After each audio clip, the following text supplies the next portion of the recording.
வணக்கம். செல்வகுமாரின் மாலை 6 மணி வானிலை ஆய்வறிக்கை. அதிகாரப்பூர்வ வானிலை அறிக்கைக்கு இந்திய வானிலை ஆராய்ச்சித்துறை அறிக்கையை பார்க்கவும். 2024 டிசம்பர் 12 வியாழக்கிழமை மாலை ஆய்வறிக்கை. வானிலை அமைப்பு: மன்னார் வளைகுடாவின் வடக்கு பகுதியில் நிலை கொண்டிருந்த அந்த தீவிர காற்றழுத்த தாழ்வு பகுதி தற்பொழுது மாலை வரை அசையாமல் ஒரே இடத்தில் நீடித்துக் கொண்டிருந்த நிலையில் மாலை 5:30 மணிக்கு மேல் மேற்கு நோக்கி நகரத் தொடங்கி இருக்கிறது. ஆக தூத்துக்குடி மாவட்டம் வழியாக, திருநெல்வேலி தென்காசி மாவட்டம் வழியாக, மேற்கு தொடர்ச்சி மலை வழியாக, தெற்கு கேரளா வழியாக அரபிக்கடலுக்கு செல்வது கிட்டத்தட்ட உறுதியாகி இருக்கிறது. படத்தில் காட்டியுள்ள அமைப்பை பார்க்கணும். நீங்க ஏன் இன்றைக்கு வடகடலோரத்திலும் டெல்டாவில் மட்டும் மழை பொழிந்தது, உள்ளே பெரிதாக பெய்யவில்லை?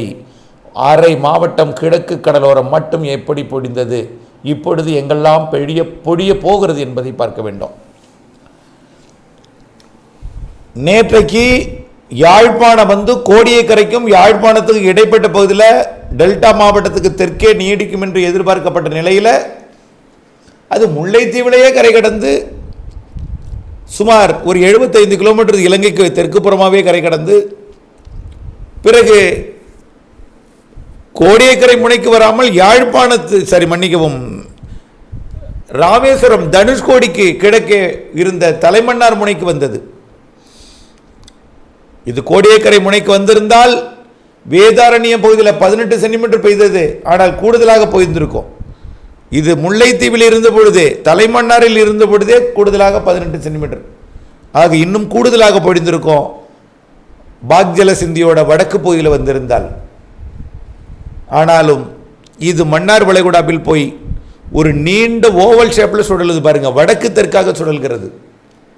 ஏன் வடக்கு தெற்காக சுழலுதுன்னா நீரோட்டம் அங்கே இருக்கிறது, வலிமையான நீரோட்டம் ஈர்க்கிறது, நீண்ட வடிவிலே சுழண்டு கொண்டிருக்கிறது. அந்த நீரோட்டத்தின் சுழற்சி காரணமாகத்தான், நீண்ட வடிவத்தில் சுழல் காரணத்தால் கடலோரம், வடகடலோரம் டெல்டாவில் மட்டும் காற்றை ஏற்றியது. வடக்கிலிருந்து வந்த குளிர்காற்று அதை முறித்தது. ஆக ஒட்டுமொத்த இருகாற்று இணைவு என்பது வடகடலோர மாவட்டங்களின் உள்பகுதியில் மட்டும் பொழிந்தது. வடகடலோர மாவட்டம் அதற்கு ஒட்டி இருக்கக்கூடிய அடுத்த மாவட்டத்தில் மட்டும்தான் பொழிந்தது. ஆனால் அதற்கு பிறகு அரியலூர், பெரம்பலூர்லாம் பொழிய தொடங்கி மயிலாடுதுறை மாவட்டத்தில் இன்னும் தொடர்கிறது மழை. மயிலாடுதுறை மாவட்டத்தை விட கடலூர் மாவட்டத்தை விட திருவண்ணாமலை மாவட்டம் கடுமையான அச்சத்தை ஏற்படுத்தியது. திருவண்ணாமலை மாவட்டம் அவலூர்பேட்டையில் ஏரிகளுக்கு உடப்பு ஏற்படும் அளவிற்கு ஒரு பெரிய அளவிலே மழைப்பொழிவை கொடுத்தது. ஒரு சிறு உடைப்பு கூட ஏற்பட்டிருக்கலாம், ஆனால் அதை சரி செய்திருக்கலாம். அச்ச உணர்வுடன் அதை சந்தித்துக் கொண்டிருந்தார்கள். ஆனாலும் இன்னும் மழை தொடர்கிறது வடகடலோர மாவட்டங்கள், வடவுள் பகுதிகளில். ஆனால் நள்ளிரவு வரை இந்த மழைப்பொழிவு தொடரும். அதிகாலை வரை கூட தொடர வாய்ப்பு இருக்கிறது. ஆனால் காலை தீவிரம் குறைந்துவிடும்.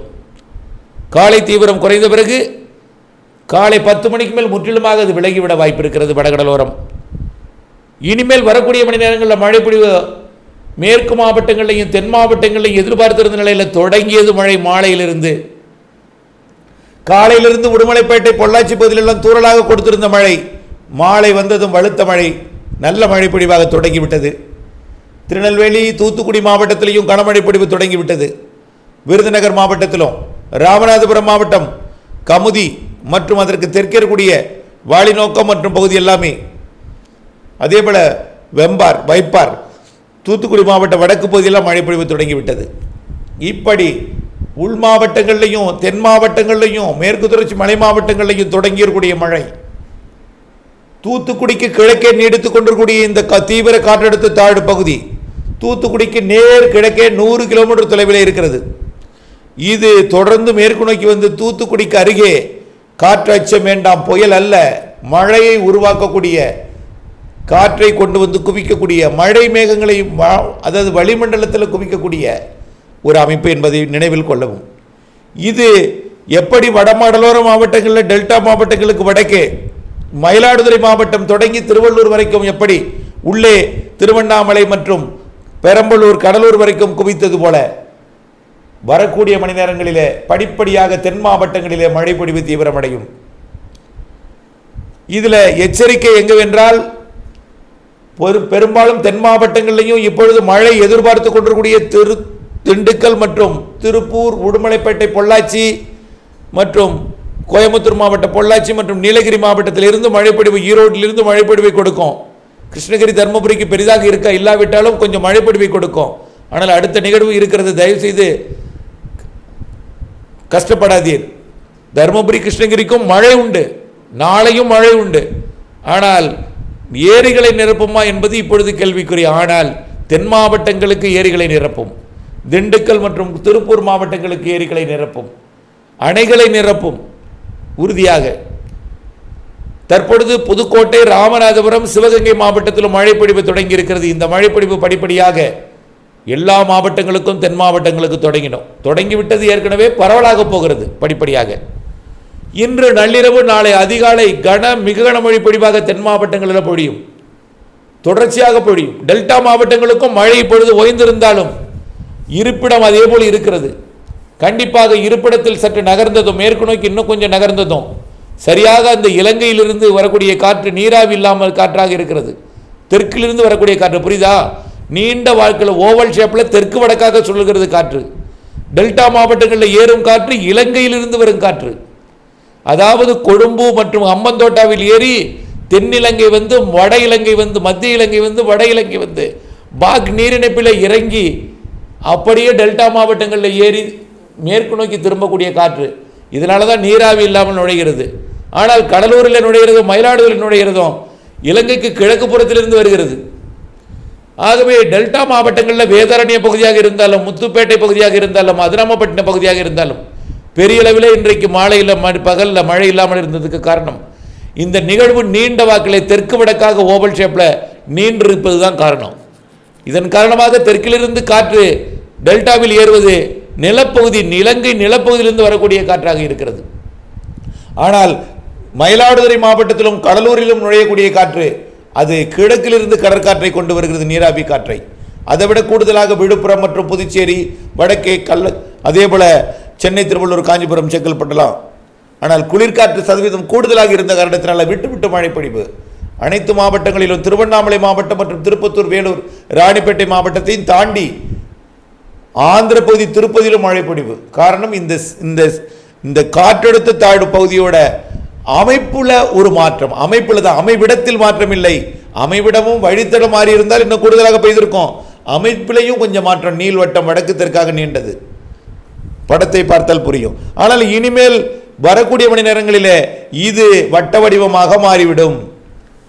கொஞ்சம் கொஞ்சமாக அது மேற்கு நோக்கி திரும்பி மேற்கு தெற்கு, அதாவது கிழக்கு மேற்கு நீள்வட்டமாக திரும்பிவிடும். பிறகு அது காற்று குவிதலை டெல்டாவிலே நள்ளிரவு அதிகாலையில் ஏற்றும் கிழக்கு காற்றாக நுழையும். கிழக்கு காற்றாக இருந்தாலும் அது இலங்கை மீது கோடியக்கரையில் ஏறி வரக்கூடிய காற்று, அது தொலை தூரத்திலிருந்து வரக்கூடிய கிழக்கு காற்று அல்ல என்பதை புரிந்து கொள்ளுங்கள். ஆனால் மழைப்பொழிவு இரவிலிருந்து டெல்டாவில் தொடங்கும்.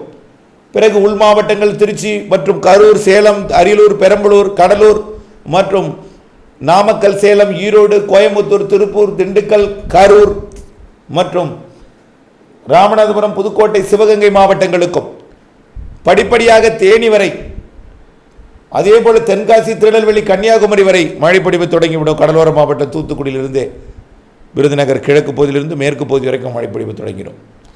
இதில் தென் மாவட்டங்களுக்கும் மேற்கு மாவட்டங்களுக்கும் மழை எதிர்நோக்கி ஏரி குளங்களை நிரப்புமா என்று எதிர்பார்த்து கொண்டிருக்கூடிய மாவட்டங்களாக இருக்கிறது. கண்டிப்பாக திண்டுக்கல் மற்றும் திருப்பூர், கோயம்புத்தூருக்கெல்லாம் நல்ல மழைப்பொழிவை கொடுக்கும். இதில் எச்சரிக்கை என்னவென்றால், மேற்கு தொடர்ச்சி மலை பகுதிகளுக்கு, ஒன்று கன்னியாகுமரி மாவட்டம் பேச்சுப்பாறை, பெருஞ்சாணி அணைக்கட்டு பகுதிகளுக்கு நிறைய மழைப்பொழிவை தடுத்து அணைகளை நிரப்பும். ஆக அணைகளிலிருந்து நீர் திறக்க வாய்ப்பு இருக்கிறது. அடுத்தது இரண்டாவது, மாஞ்சோலை, நாலுமுக்கு, ஊத்து, காக்காட்சி போன்ற பகுதிகளில் அதீத மழைப்பொழிவிற்கு சாதகம் இருக்கிறது. அது பாபநாசம் மற்றும் பிற அணைகளை நிரப்புவதற்கு வாய்ப்பு இருக்கிறது. அதனால் ஆற்றில் கொஞ்சம் தண்ணீர் திறப்பதற்கு வாய்ப்பு இருக்கு, வெள்ளப்பெருக்கு வாய்ப்பில்லை. ஆகவே தொடர்ந்து அப்டேட்ஸுடன் இணைந்தே இருக்கணும். அடுத்தபடியாக 3ஆம் இடத்துல எல்லா தென்காசி மலைப்பகுதிகளையும் நிரப்பையும் அணைகளை நிரப்பும். அடுத்தது சதுரகிரி மலைப்பகுதிகளுக்கு செல்பவர்கள் கண்டிப்பாக 2 நாட்களுக்கு பயணத்தை ரத்து செய்து விடுங்கள், வேண்டாம். சதுரகிரி மலைப்பகுதிகளில் மழையுடன் அதாவது கனமழை பிடிப்பு கண்டிப்பாக இருக்கும். பிற மேற்கு தொடர்ச்சி அருவி பகுதிகளுக்கும் செல்ல வேண்டாம். சபரிமலை பக்தர்கள் வரக்கூடிய 2 நாட்களுக்கு 13, 14 2 நாளும் குறிப்பாக பத்தனந்திட்டா மற்றும் சுருளி தேக்கடி போன்ற பகுதிகளிலையும் அதே போல சபரிமலை பம்பை பகுதிகளிலையும் கனமழை காத்திருக்கிறது, சற்று விழிப்புடன் இருக்க வேண்டும். அதே போல மூணாறு பகுதிகளிலையும் மறையூர் பகுதிகளிலையும் மிக கனமழை பொழிவு காத்திருக்கிறது. வடகிழக்கு கிழக்கிலிருந்து வரக்கூடிய காற்றை மேற்கு தொடர்ச்சி மலை தடுத்து நிறுத்தும் என்பதனால அங்கே காற்று குவிதல் ஏற்படும். இதனால வால்பாறையிலும் கனமழை பொழிவு இருக்கிறது. அதே போல கொடைக்கானல் மலைப்பகுதிகளிலையும் அதே போல அமராவதி நீர்பிடிப்பு பகுதிகள், திருமூர்த்தி அணைப்பக்கட்டு பகுதிகள், ஆடியார் நீர்பிடிப்பு பகுதிகள், அதாவது ஆழமலை ஹில்ஸ், இது தடுத்து என்னாகும், மழை பொழிவை தமிழ்நாட்டின் பகுதிக்கு கொடுக்கும். இதனால நீலகிரி மாவட்டத்தில் கூட பெரிதாக ஒரு மழை இருக்காதால மழை அங்கும் இருக்கும். ஆனால் வால்பாறை முதல் கன்னியாகுமரி வரைக்கும் நிறைய மழை பொழிவு தெரிகிறது, அச்சுறுத்தும் மழை தெரிகிறது. அமராவதி அணை நிரம்பி இருக்கிறது. ஒருவேளை திடீரென்று நீர் திறக்க வாய்ப்பு இருக்கிறது. அமராவதியிலிருந்து திருமூர்த்தி பஞ்சலிங்க அருவியில் கண்டிப்பாக வெள்ளப்பெருக்கு ஏற்படும். அதே போல் அது எப்பொழுதுமே ஏற்படும். இது கூடுதல் நேரம் தொடர்ந்து ஓரிரு நாள் இருந்து கொண்டே இருக்கும். ஒரு நாள் கண்டிப்பாக இருக்கும் தொடர்ச்சியாக. அடுத்தபடியாக கொடைக்கானல் மலைப்பகுதி பழனி கொடைக்கானல் வழித்தடத்தில் தவிர்ப்பது நலம். ஆனால் முற்றிலுமாக கொடைக்கானல் பகுதிகளுக்கு மலைப்பகுதி சாலை பகுதிகளை தவிர்த்து ஒன்று மலையிலோ அல்லது தரையிலோ கீழேயோ இருக்க வேண்டும். இது 2 நாட்களுக்கு உங்களுக்கு ஒரு பாதுகாப்பு.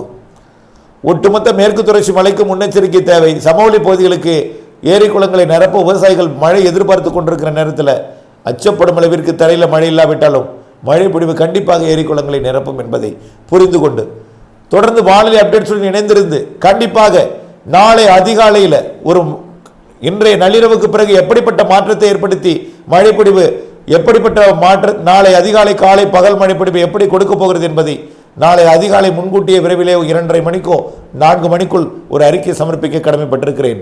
இணைந்தே இருங்கள் அப்டேட்ஸுடன். நன்றி.